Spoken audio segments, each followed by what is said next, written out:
Beneath the twin moons of Arrakis, the desert whispered secrets only the sands could carry. The spice, melange, infused the air with its musky, addictive aroma, and the dunes glowed faintly under the night's dim light. A storm brewed on the horizon, the kind that reshaped landscapes and erased footprints. It was the kind of storm that terrified even the most seasoned freeman. Ravna was a smuggler, an outsider born on Caladan but drawn to the harsh promise of Arrakis. The planet had a pull, a magnetism that spoke to her in ways she couldn't explain.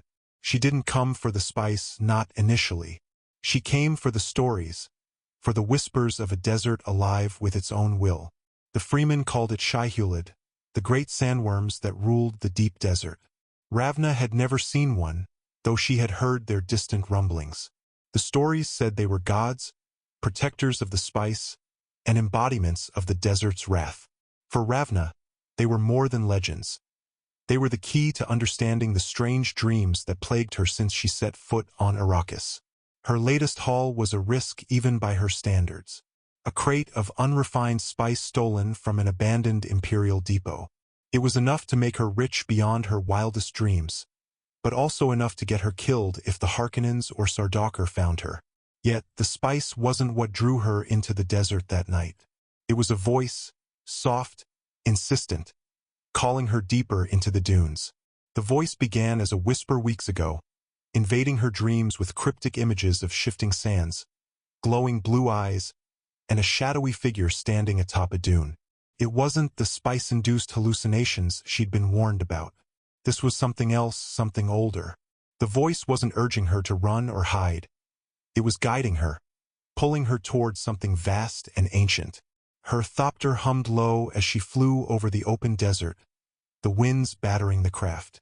The storm was closer now, a towering wall of sand and lightning that threatened to consume everything in its path. She should have turned back, but the voice was stronger here, louder. It spoke a single word, Kralazek.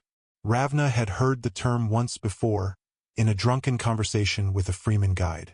Kralazek, the typhoon struggle, the end of everything. It was a prophecy whispered in hushed tones, a promise of chaos and rebirth. She didn't know what it had to do with her, but the voice gave her no choice. She landed the thopter near an outcropping of rock, a temporary refuge from the storm. The winds howled, sand scraping against her goggles and cloak as she stepped onto the desert floor.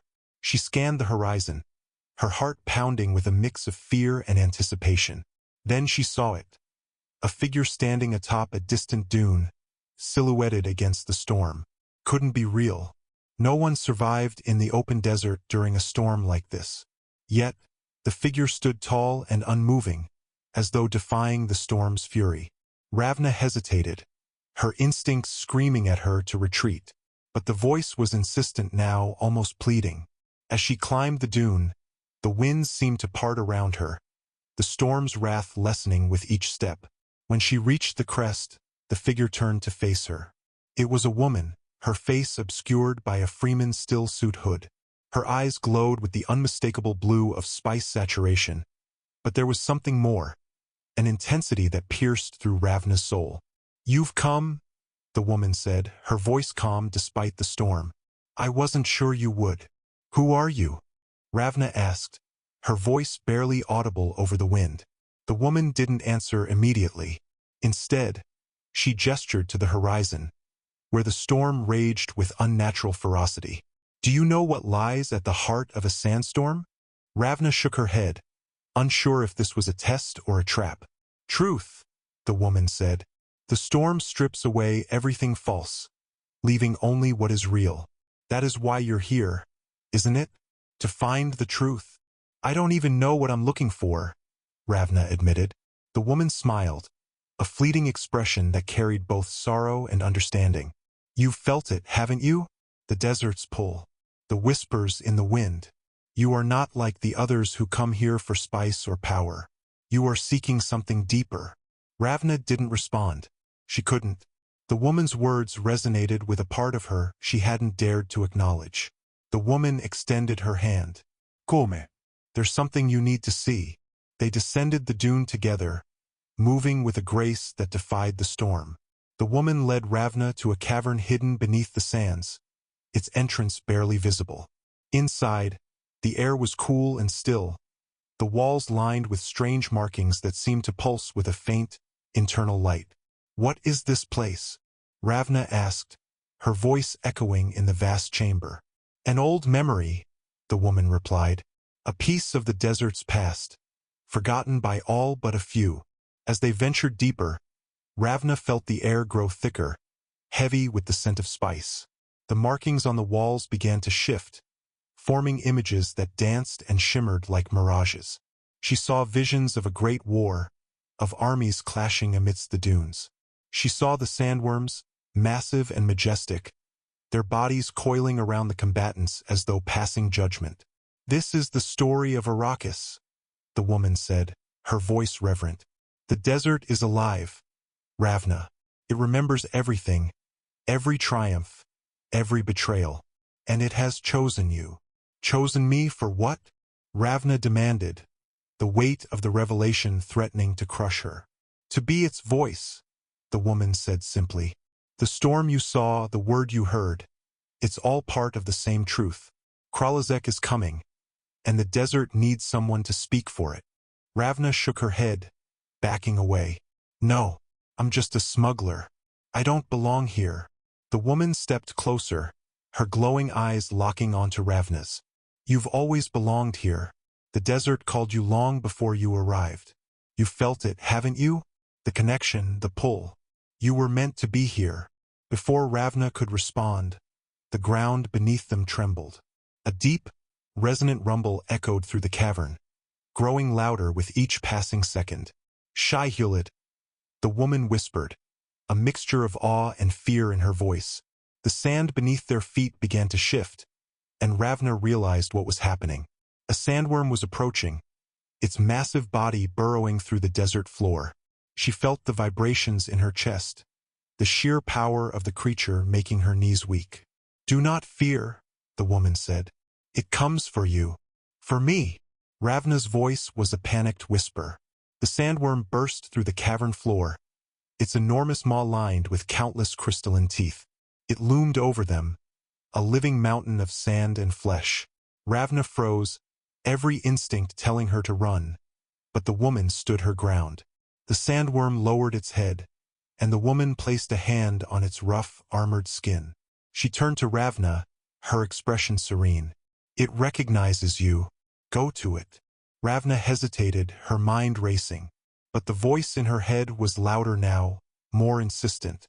Taking a deep breath, she stepped forward and placed her hand on the sandworm's side. A surge of energy coursed through her, a flood of images and emotions she couldn't comprehend. She saw the desert through the worm's eyes, felt its ancient wisdom and unyielding power. For a brief moment, she understood everything, the balance of life and death, the ebb and flow of the sands. When the vision ended, Ravna was on her knees, her body trembling. The sandworm retreated, burrowing back into the earth, leaving the cavern silent once more. The woman knelt beside her, placing a hand on her shoulder. "Now you understand." Ravna looked up, her eyes filled with tears. "What do I do now?" "You listen," the woman said. "The desert will guide you. It always has." As they emerged from the cavern, the storm began to dissipate, the winds calming and the sands settling. Ravna felt different, as though a part of her had been awakened. The voice was still there, but it was no longer a whisper. It was a song, a melody that resonated with every fiber of her being. She knew her life would never be the same. The desert had claimed her, and there was no going back. But for the first time she felt at peace. The twin moons shone brightly as Ravna walked into the night, the sands shifting beneath her feet. The desert was alive, and she was part of it now. The storm had stripped away everything false, leaving only the truth.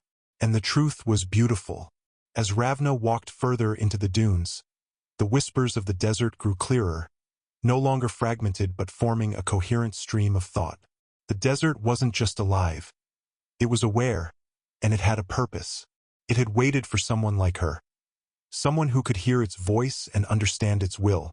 Ravna's steps were guided by an unseen force, each grain of sand beneath her boots seeming to shift in concert with her movements. The night was cold, but she felt no discomfort. Her mind buzzed with the aftershock of her encounter with the sandworm, her connection to the creature lingering like the faint hum of a distant melody. The figure who had led her into the cavern, so enigmatic, so sure of herself, was gone. Ravna didn't see her leave, but she knew she wouldn't return.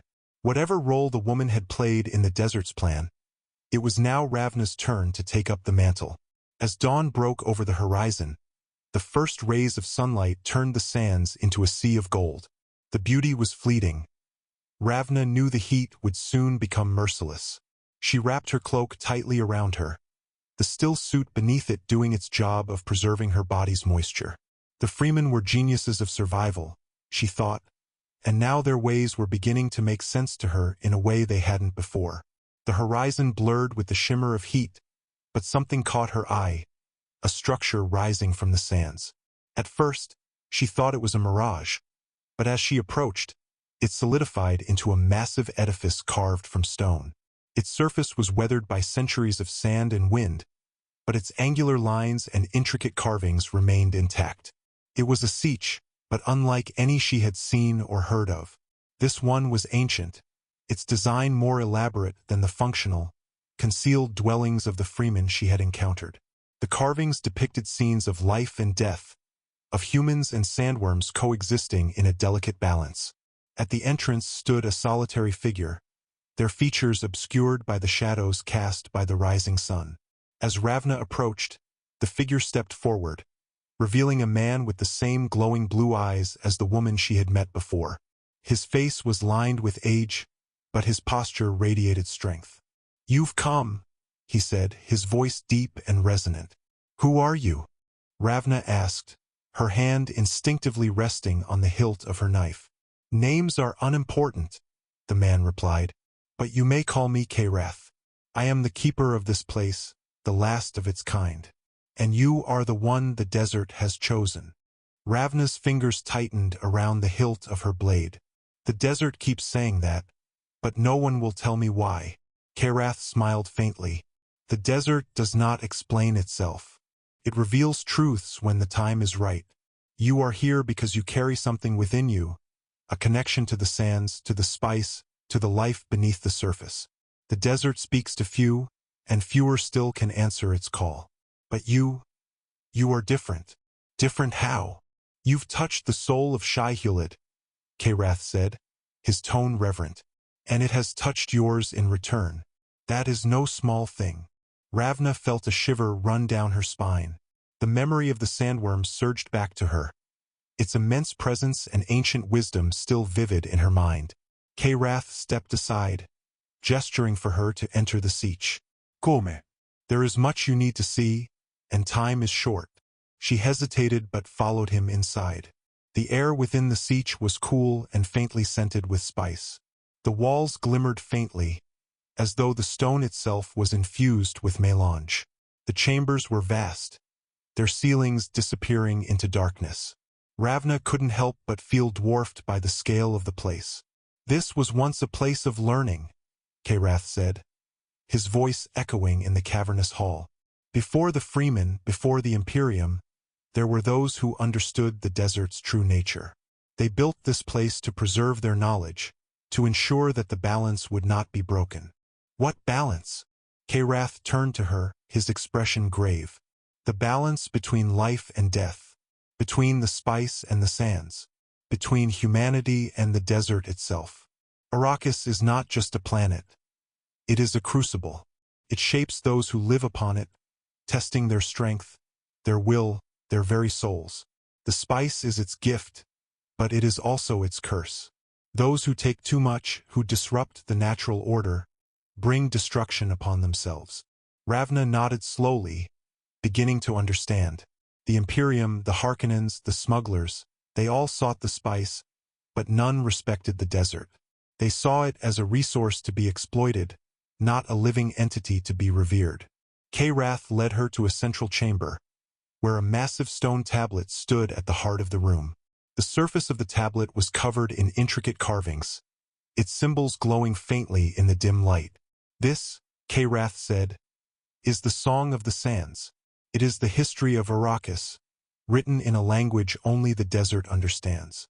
It speaks of the past, the present, and the future. And it speaks of you. Ravna stepped closer, her eyes scanning the carvings. She couldn't understand the symbols, but she felt their meaning resonate within her. As she stared, the carvings seemed to shift, the lines rearranging themselves into images she could comprehend. She saw a figure standing atop a dune, their arms outstretched as a sandstorm swirled around them. She saw the great sandworms rising from the sands, their bodies coiling around the figure in a protective embrace. She saw fire and blood, the desert burning as armies clashed in a war that threatened to consume everything. And she saw herself, standing alone in the aftermath, the sands settling around her as the storm faded. "What does it mean?" she asked, her voice barely above a whisper. "It means you have a choice," Karath said. "The desert has chosen you, but you must choose whether to accept its burden. To be the voice of the sands is not a privilege. It is a responsibility. You will be its guardian, its champion, its witness. But you will also be its weapon, should the need arise." Ravna felt the weight of his words settle over her. She had spent her life running, from her past, from her mistakes, from the parts of herself she didn't want to face. But the desert didn't allow for running. It stripped away everything false, leaving only the truth. "I don't know if I can do this," she admitted. Karath placed a hand on her shoulder, his gaze steady. "No one ever does. But the desert sees what we cannot. It chose you because it knows you can." Ravna looked back at the tablet, the images burning themselves into her mind. The desert's voice was clearer now, no longer a whisper but a steady hum. It wasn't just guiding her. It was waiting for her answer. She took a deep breath, her decision made. "I'll do it. I'll be the voice of the sands." Karath nodded, his expression one of quiet pride. "Then your journey begins." As Ravna stepped out of the sietch and into the blazing sun, she felt the desert's gaze upon her. The sands shifted beneath her feet, the wind carrying the faintest hint of a melody. The desert had chosen her, and now she belonged to it.